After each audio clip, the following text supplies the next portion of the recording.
This is SeeingEagles.com and the Chuck Benson Show. I'm the voice of the Eagles, Adam Cavalier, alongside Carson-Newman head men's hoops coach Chuck Benson. Chuck, congratulations are in order. The Eagles receiving votes for the first time since January of 2003. What's that mean that your squad has positioned itself for success through the first half of the season?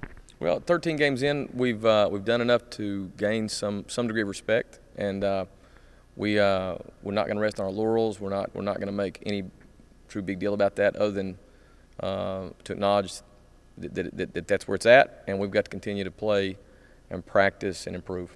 Certainly a chance to improve on that standing, though, too, with some very difficult games upcoming. You're at Anderson on Saturday, then back home at LMU on Wednesday. What's this separation time like, not just for your squad, but for the SAC in general?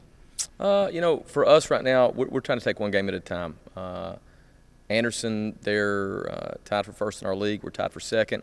We understand how serious this kind of game is. And so we've had good days of practice, good preparation. And then, of course, turn around next Wednesday and have to play LMU here. That's a game that we've sort of been looking forward to, knowing that they're going to bring their absolute best in here.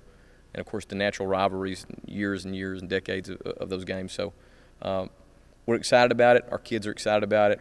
Hopefully we can stay healthy in these practices and games leading up to this second half of the season. 3-game win streak for your Eagles over Tusculum, Newberry, and most recently Mars Hill. What sort of momentum does Carson-Newman have on its side right now? Well, obviously when you win games back to back to back like that, it gives you some confidence. We're playing a bunch of kids more minutes than they've played, and so I think they're growing in terms of their confidence and know-how. We just got to stay focused on the process and stay focused on our own improvement, stay focused on the things that we can control, and then play the games when they come. Cody Henagar's had some major success of late. We've touched on it before, but ties his career high with a 13-point game against Newberry, beats it by a point next time out with 14, and then obliterates it against Mars Hill with 28. What have you seen from him turning the corner these last 5 games? He's averaging 15. He's just getting more and more confident. You know, he's like most kids. He didn't play a lot as a freshman, sophomore.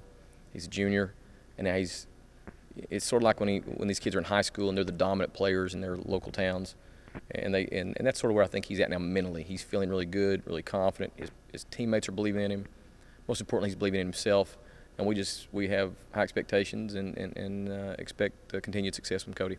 What's it mean when you've got a 3-headed monster like that? Typically, it's the 2-headed monster with Ish Sanders and Antoine Davis, but you throw 3 players together who are averaging 55 points. What's that do for your team?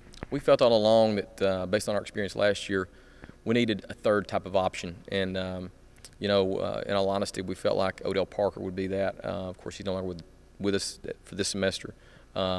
And it really left a gap, a natural gap for somebody to fill it. Cody's done that. We had also, going into the season, we'd even hope that our experience, not that experience in and of itself creates more points, but in sort of an indirect way it does. And we thought being a junior, senior level team more this year, we thought that could potentially be that third X factor. Thankfully, it's working right now, and we want to stay safe and healthy and continue moving forward. Move forward against Anderson on Saturday. We touched on it earlier, but only a team with the preseason SAC Player of the Year in Denzel Jones. What does he bring to the table that's difficult to defend? He's small, but he's jet quick. He's the fastest, quickest kid with the ball in our league. He plays with unbelievable confidence. He can shoot the 3. He can get to the paint at will. He's just a tough match for anybody. I'm hoping that what we do defensively will slow him down some. I don't think you stop the kid. Maybe we can slow him down some, and then hopefully nobody else gets too excited for them. And then, of course, we got to make shots, and that's the bottom line. If you can make shots on the road and then defend and rebound, you'll always have a chance. We've been shooting the ball really well this year, and we've been defending pretty well. So we've got to go in there and have our best type games on both sides to have a chance. What's the hallmark of a Jason Taylor coached ball club? Well, Jason, I think this is his 7th or 8th year.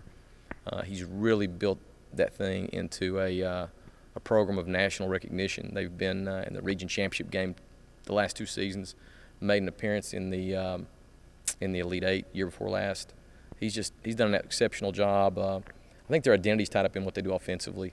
He sort of runs his version of the dribble drive offense. Very, very, very tough to guard. And they've done a great job of finding players that fit what they do well. He's had his fair share of success. I'm not sure exactly the numbers are, but he's from a percentage standpoint, he's won an awful lot of games in this league in a really short amount of time. So we've got a great deal of respect for what he's done, for what they continue to do, and hopefully we're starting to be able to compete more soundly with them. Chuck, pleasure as always. Good luck Saturday. Thanks, Adam. Carson-Newman head men's basketball coach Chuck Benson. This has been the Chuck Benson Show. I'm the voice of the Eagles, Adam Cavalier, and this is CNEagles.com.